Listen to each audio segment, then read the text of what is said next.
Hello students, आज हम start करेंगे नॉर्मल फॉर्म। इससे पहले के लेक्चर में हमने माइनर फॉर्म किया था। माइनर फॉर्म में हम डिटर्मिनेंट से सॉल्व करते हैं। सेकंड था हमारा एक्लॉन फॉर्म। इसमें हम अपर ट्रायंगुलर मैट्रिक्स में कन्वर्ट करते थे, जो मैट्रिक्स हमारे पास होती थी उसे, और उसमें केवल रो ऑपरेशन लगाते थे। लेकिन यहाँ पर हम पढ़ेंगे जिसमें रो और कॉलम दोनों ऑपरेशन लगेंगे। नॉर्मल फॉर्म को कैनोनिकल फॉर्म भी बोलते हैं।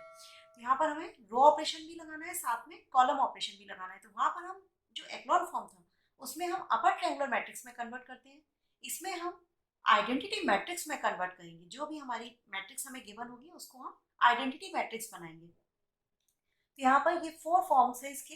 किसी भी फॉर्म में जब हम नॉर्मल फॉर्म में कन्वर्ट करते हैं तो या तो फर्स्ट इस टाइप का फॉर्म बन सकता है, सेकंड, थर्ड, फोर्थ, किसी भी टाइप का बन सकता है। तो ये फर्स्ट फॉर्म क्या है, जैसे स्क्वायर मैट्रिक्स हो या नॉन स्क्वायर मैट्रिक्स हो, दोनों मैट्रिक्स में ये फॉर्म आ सकता है। जैसे हमारे पास अगर 3x3 का मैट्रिक्स है, उसको हमने रो और कॉलम ऑपरेशन के थ्रू हमने क्या किया, आइडेंटिटी में कन्वर्ट किया। तो हमारी 2x2 की आइडेंटिटी बन गई। तो इसको हम सेपरेट कैसे कर सकते हैं, इस टाइप से। कितने ऑर्डर की आइडेंटिटी मैट्रिक्स बन रही है इसमें, I2। और जीरो मैट्रिक्स हमारी किसी भी ऑर्डर की हो सकती है। यहाँ पर 2 0 1 0, ये 2 0, तो जीरो मैट्रिक्स किसी भी ऑर्डर की हो सकती है। और यहाँ पर ये कितने की बन रही है, आपकी 2 ऑर्डर की आइडेंटिटी मैट्रिक्स बन रही है। इसी तरह से तो ये स्क्वायर मैट्रिक्स में बन गया। और अगर नॉन स्क्वायर मैट्रिक्स है तो नॉन स्क्वायर मैट्रिक्स में भी ये फॉर्म आ सकता है। जैसे यहाँ पर क्या है, इसको हम सेपरेट कर दें तो ये आ जाएगा। मतलब ये भी क्या हो गया, I2 0 0 0। मतलब ये नॉन स्क्वायर मैट्रिक्स और स्क्वायर मैट्रिक्स किसी भी मैट्रिक्स में ये वाला फॉर्म बन सकता है। यहाँ पर IR, अब इसमें क्या है, ये स्क्वायर मैट्रिक्स में ही बनेगा। जैसे 3x3 की मैट्रिक्स है, उसको हमने आइडेंटिटी में कन्वर्ट किया तो वो 3x3 की आइडेंटिटी बन गई। या 4x4 की मैट्रिक्स है, उसको हमने आइडेंटिटी में कन्वर्ट किया तो वहां पर कोई रो जीरो नहीं हुई पूरी तरह से, और वो आइडेंटिटी बन गई। तो यहाँ पर इसको हम क्या लिख सकते हैं, I3। या 4x4 की होगी तो I4 बन जाए। तो ये हमेशा ये फॉर्म स्क्वायर मैट्रिक्स में बनेगा। इसी तरह से IR0, अगर हमारे पास 3 रो है 2 कॉलम है, या 4 रो है 3 कॉलम है, तो ये भी उस फॉर्म में। यहाँ पर अगर सेपरेट करेंगे आइडेंटिटी को तो इस टाइप से सेपरेट हो जाएगा। ये हो गया I2 0।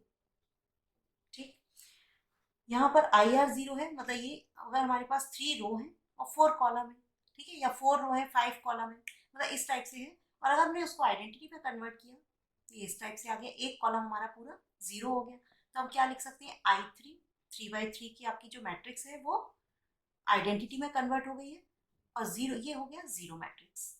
ठीक, तो ये दोनों फॉर्म किस में है, नॉन स्क्वायर मैट्रिक्स में बन सकते हैं। ये स्क्वायर मैट्रिक्स में बनेगा हमेशा। और ये नॉन स्क्वायर और स्क्वायर दोनों मैट्रिक्स में ये फॉर्म बन सकता है। तो यहाँ पर क्या लिखा है, where IR is the unit matrix of order R, of order N, and zero is the zero matrix of any order. अब हम इस पर सम करेंगे। फर्स्ट सम है हमारा, find the normal form of the matrix A and hence find its rank where A is equal to this matrix. तो इसमें सबसे पहले हमको क्या गिवन है, जो गिवन है वो मैट्रिक्स लिखेंगे। A equal to 2 1 3 6 3 -1 1 3 -1 -2 3 0 -1 -4 2 -7। इसमें हमको क्या करना है, जो मेन डायगोनल एलिमेंट है उसकी हेल्प से नीचे वालों को जीरो करना है। और इसमें अभी तक हम केवल नीचे वालों को जीरो करते थे। मेन डायगोनल एलिमेंट ये है। ठीक, तो इसकी हेल्प से हमें इन्हें जीरो करना है। अभी तक हम केवल नीचे वालों को जीरो करते थे, रो ऑपरेशन लगाते थे। अब हमें साथ में कॉलम ऑपरेशन भी लगाना है, क्योंकि हमको आइडेंटिटी मैट्रिक्स में कन्वर्ट करना है। फिर हम एक रो ऑपरेशन लगेगा, फिर उसके बाद कॉलम ऑपरेशन लगेगा। मतलब इसकी हेल्प से इन तीनों को जीरो करेंगे। फिर हम मेन डायगोनल पर यहाँ आएंगे, इसकी हेल्प से इन दोनों को जीरो करेंगे। फिर हम इसकी हेल्प से कॉलम ऑपरेशन के थ्रू इन दोनों को जीरो करेंगे। फिर मेन डायगोनल पर यहाँ आएंगे, इसकी हेल्प से हम इसे जीरो, ये जीरो है पहले से, फिर इसकी हेल्प से कॉलम ऑपरेशन के थ्रू इसे जीरो करेंगे। तो यहाँ पर पहले हम 1 बनाने की कोशिश करते हैं, और इसमें 1 बनाना है। पहले मेन डायगोनल एलिमेंट 1 होना है, उसके बाद हम जीरो करेंगे। तो यहाँ पर हम R1 R2 दोनों को हम इंटरचेंज कर सकते हैं। तो इसी के इक्विवेलेंट चल रही है मैट्रिक्स, मतलब 1 R2 को R1 पोजीशन पे लिख दें। 1 -1 -2 -4, तो ये हो गया 2 3 -1 -1 3 1 3 2 6 3 0 -7। ठीक, अब इस 1 की हेल्प से हमको क्या करना है, इन तीनों को जीरो करना है। तो यहाँ पर अगर हम R2 को जीरो करना है तो क्या लिखेंगे, R2 -2 R1। मतलब मेन डायगोनल की हेल्प से इन तीनों को जीरो, R2 -2 R1, फिर R3 -3 R1, फिर R4 को जीरो करना है, R4 6R1। ठीक, ये हो गया 1। R1 में कोई चेंज नहीं होगा, 1 -1 -2 एंड -4। अब इसमें R2 को जीरो करना है, तो R2 क्या है, 2 3 -1 -1, 2 3 -1 -1। फिर इसके बाद -2R1, इसमें अगर 2 का मल्टीप्लाई कर दें तो ये 2, ये हो जाएगा -2 मतलब +2, ये हो जाएगा -4 मतलब +4, ये हो जाएगा -8 मीन्स +8। ठीक, तो ये हो जाएगा 0, 3 + 2 5, 4 - 1 3, 8 - 1 7। इसके बाद है R3, R3 क्या है, 3 1 3 2, 3 1 3 2 माइनस, इसमें 3 का मल्टीप्लाई करना है R1 में, R1 में 3 का मल्टीप्लाई करेंगे तो कितना आ जाएगा 3, ये हो जाएगा प्लस का 3, ये हो जाएगा प्लस का 6, ये हो जाएगा प्लस का 12, तो 3 - 3 0, 3 + 1 4 9, ये हो जाएगा 40, 2 + 12 40। इसके बाद R4 - 6R1, R4 कितना है 6 3 0 -7। ठीक, तो यहाँ पर क्या होगा माइनस माइनस माइनस माइनस। अब 6R1, R1 में 6 का मल्टीप्लाई करना है, ये 6 हो जाएगा, -6 + 6 हो जाएगा, -12 प्लस का 12 हो जाएगा और प्लस का 24 हो जाएगा। कितना आ जाएगा ये 6 -6 0 9 12 24 -7 70। ये -1 3 1 3 -2, यहाँ भी -2 है, यहाँ भी -2 है, तो यहाँ पर ये चेंज हो जाएगा R3 - 3R1 मतलब R3 3 1 3 -2 3 1 3 -2, यहाँ पर 12 - 2 कितना हो जाएगा ये 10। यहाँ पर अगर हम ध्यान से देखें, इस 1 की हेल्प से इन तीनों को हमने जीरो कर दिया रो ऑपरेशन के थ्रू। अब हमें क्या करना है, इस 1 की हेल्प से इनको भी जीरो करना है, क्योंकि नॉर्मल फॉर्म में कन्वर्ट करने के लिए हमको आइडेंटिटी मैट्रिक्स बनानी है, मतलब C2 को जीरो करना है, तो C2 + C1 और C2 C1 ऐड कर दें, जीरो हो जाएगा। फिर C3 को जीरो करना है, तो C3 + 2C1, फिर C4 को जीरो करना है, C4 + 4C1, कितना हो जाएगा ये C1 1 0 0 0, C1 में कोई चेंज नहीं होगा।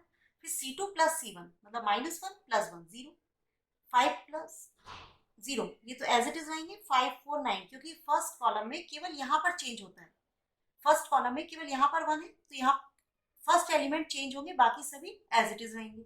C3 + 2C1, C3 + 2 मतलब -2 + 2, C1 1 है, तो ये 0 हो जाएगा, बाकी सभी अनचेंज रहेंगे क्योंकि यहाँ पर 0 है। 2C1 मतलब C1 में 2 का मल्टीप्लाई करेंगे 0 ही रहेगा, तो ये हो जाएगा 3 9 12।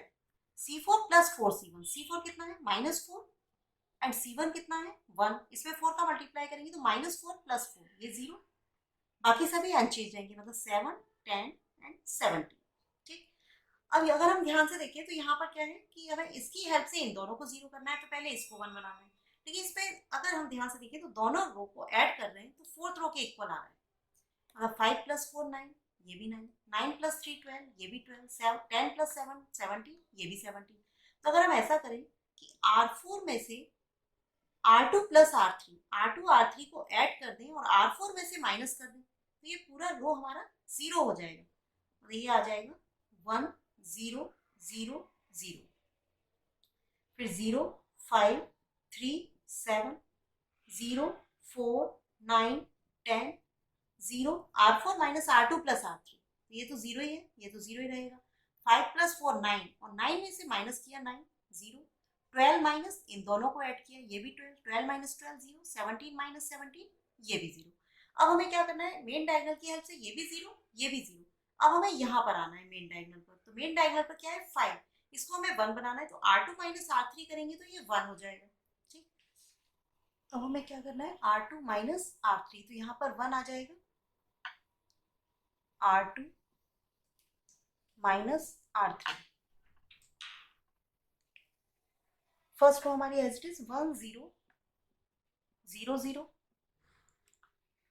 सेकेंड में 0, R2 कितना है 0 5 3 7, 0 5 3 7 माइनस R3 कितना है, R3 है 0 4 9 10, 0 4 9 10, कितना आ जाएगा 0 1 -6 एंड -3।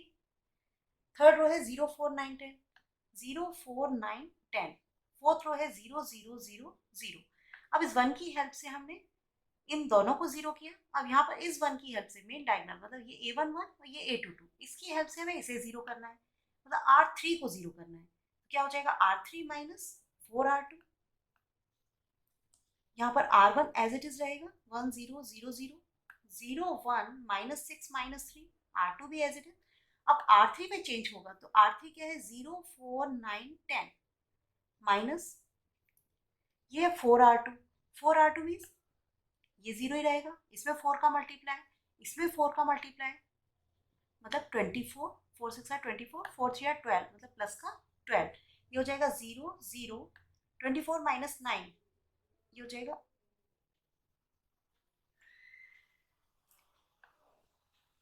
24 प्लस 9 33, 10 प्लस 12 22, ये हो गया 0 0 0 0। अब हमें क्या करना है, इस 1 की हेल्प से कॉलम ऑपरेशन के थ्रू इन दोनों को जीरो करना है, मतलब C3 प्लस 6C2। इसी तरह से C4 को जीरो करना है तो C4 प्लस 3C2। ठीक, ये हो जाएगा 1 में C1 0 0 0, C1 as it is, C2 as it is 0 1 0 0, C3 plus 6C2, मतलब C3 plus 6C2, C3 C2 दोनों जीरो, ये भी जीरो, -6 और प्लस 6C2, मतलब 6 इंटू 1, ये -6 प्लस 6, ये भी जीरो, इसमें कोई चेंज नहीं होगा, 33 एज इट इज, ये zero. C4 plus 3C2, C4 कितना है 0 और C2 0, -3 प्लस 3 प्लस 3C2, मतलब -3 प्लस 3 0, 22, क्योंकि ये जीरो है as it is zero.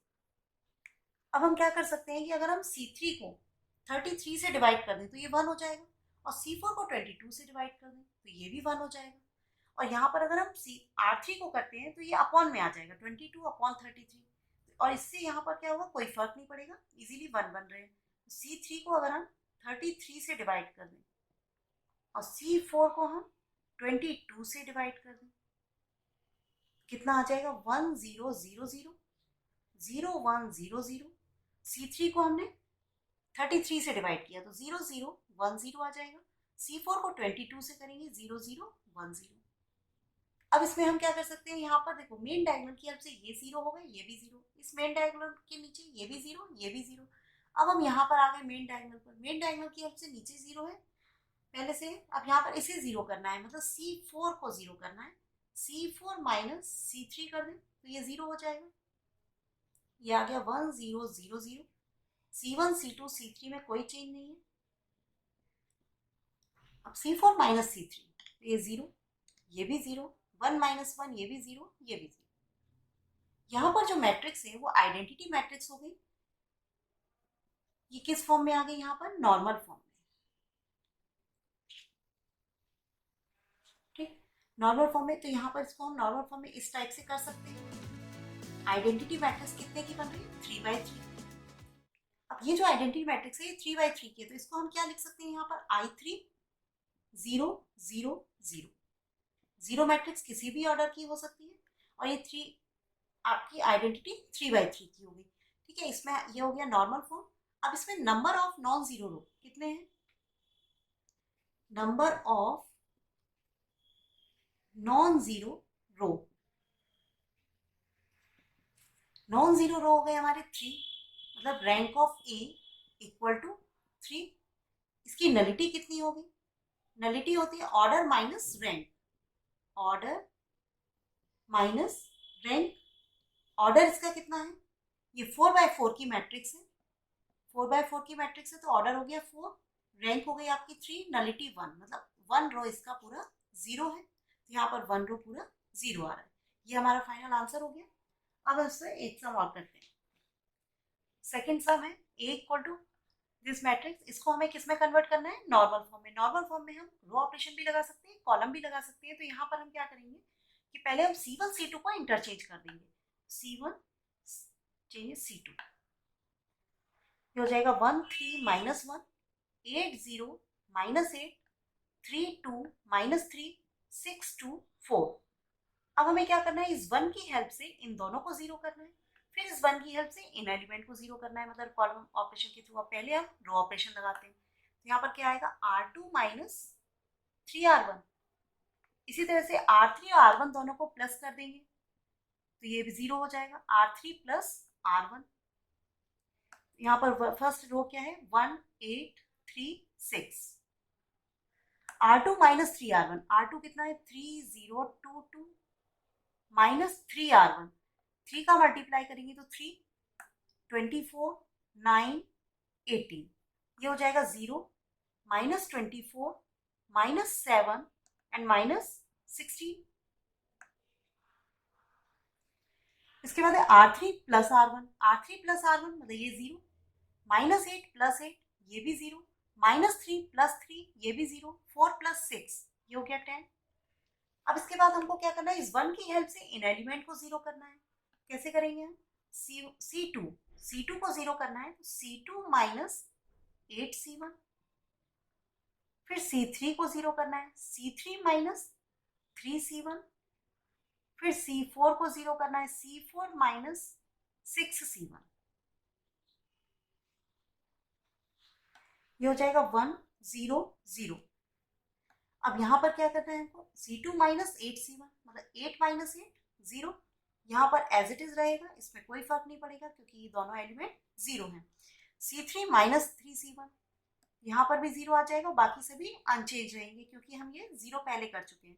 C4 minus 6C1 ये भी जीरो, ये हो जाएगा माइनस 16 एंड 10।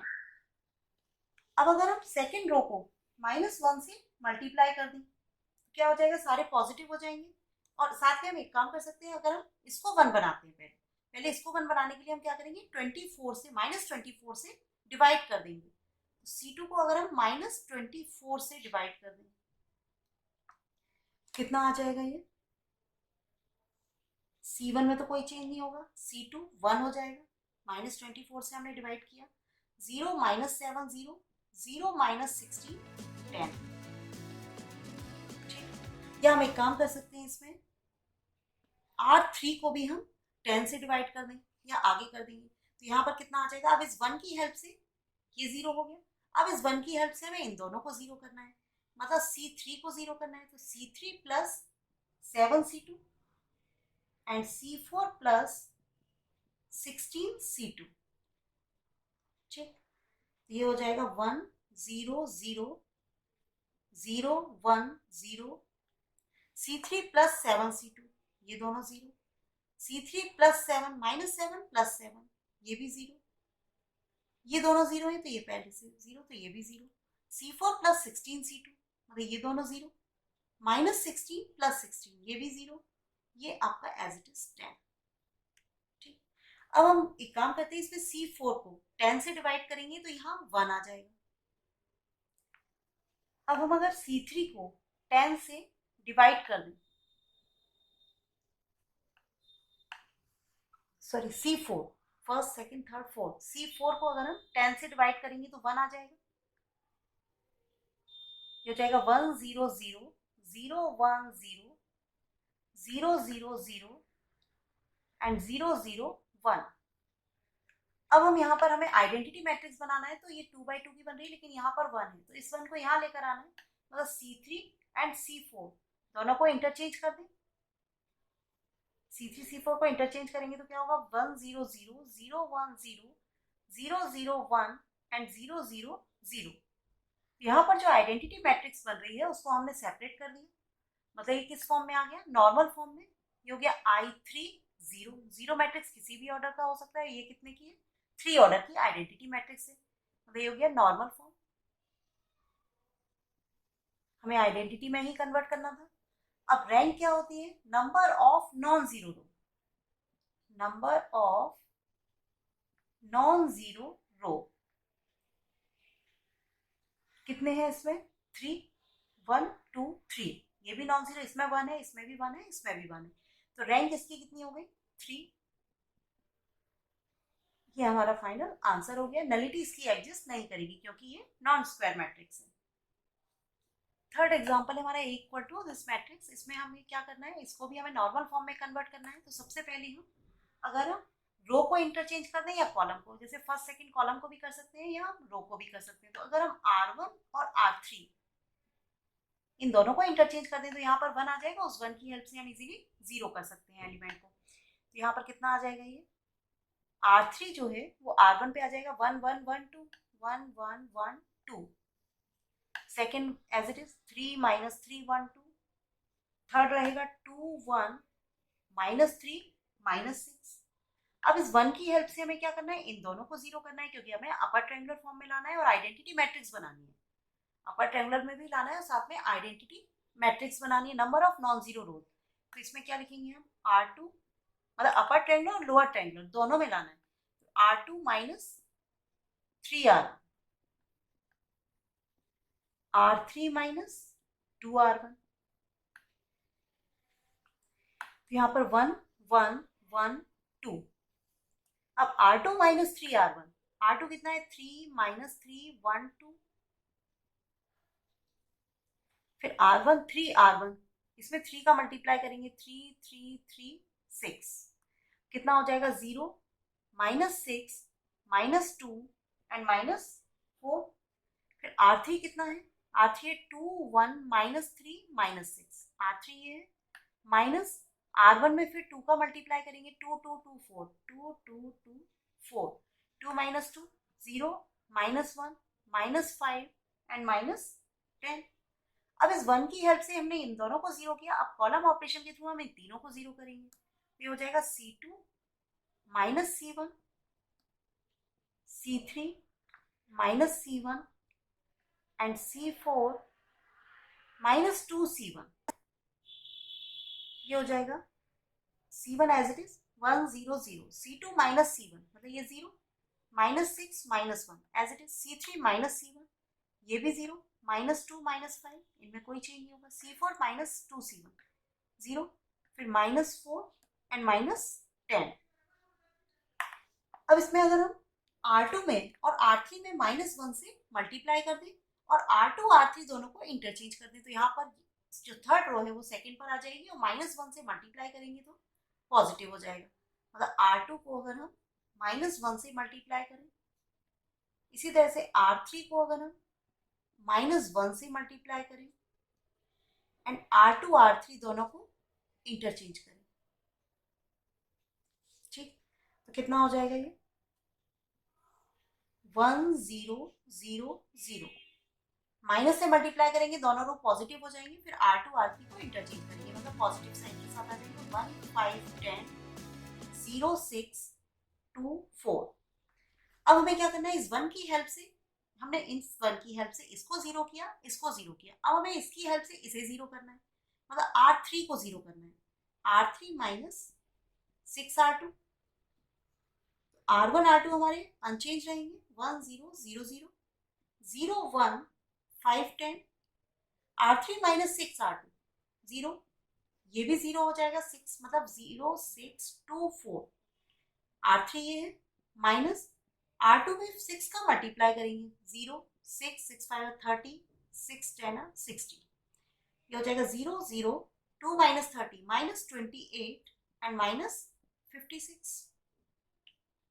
ठीक, अब इस 1 की हेल्प से हमने नीचे 0 किया है, अब इस 1 की हेल्प से हम 5 और 10 को 0 करेंगे ऑपरेशन कॉलम ऑपरेशन के थ्रू। तो क्या लग जाएगा C3 -5 C2 and C4 -10 C2। अब हम क्या लिखेंगे C3 को 0 करना है, C3 -5 C2 and C4 -10 C2। ये आ जाएगा first column as it is 1 0 0, second भी एज इट इज 0 1 0, थर्ड में C3 -5 C2, तो ये 0 हो जाएगा, ये भी अनचेंज रहेगा 0 0 -28, फिर 0 0 -56। ठीक, अगर हम 28 से डिवाइड करते हैं C3 को, सॉरी R3 को अगर हम -28 से डिवाइड करेंगे तो कितना आ जाएगा, क्योंकि यहाँ पे ये 0 हो गया, ये 0 हो गया, अब मेन डायगोनल पर -28, तो हमने R3 को डिवाइड कर दिया तो यहाँ पर 1 आ जाएगा -28 से डिवाइड करने पर, तो 1 0 0 0 0 1 0 0 0 0 1 एंड 2, ये 1 हो गया, यहाँ पर 28 से डिवाइड करेंगे, -28 से 2 आ गया। अब हमें क्या करना है, मेन डायगोनल के नीचे कोई एलिमेंट नहीं है, साइड में है 2, तो हमें C4 को 0 करना है। क्या लिखेंगे, C4 माइनस 2C3। ये हो जाएगा 1 0 0 0 1 0 0 0 1 एंड 0 0 C4 माइनस 2C3, मतलब ये भी 0। यहाँ पर ये आइडेंटिटी मैट्रिक्स बन गई हमारी, इसको हमने सेपरेट कर दिया। आइडेंटिटी मैट्रिक्स कितने की हो गई, 3, मतलब I3 ऑर्डर की, तो I3 0 लिख सकते हैं। ये हमारा नॉर्मल फॉर्म में कन्वर्ट हो गया सब। जैसे ही आइडेंटिटी में कन्वर्ट हो जाएगा नॉर्मल फॉर्म मिल जाती है हमको। नॉर्मल फॉर्म ये वाली मिली है हमको, I3 0। अब रैंक क्या होती है, number of non zero row, number of non zero rows. ये हो गया हमारा 3। Rank of A equal to 3, इसको हम रो से डिनोट करते हैं। नलिटी इसमें क्यों नहीं निकलेगी, क्योंकि ये नॉन स्क्वायर मैट्रिक्स है, नलिटी इसकी एग्जिस्ट नहीं करती है। Nullity does not exist because A is non-square matrix।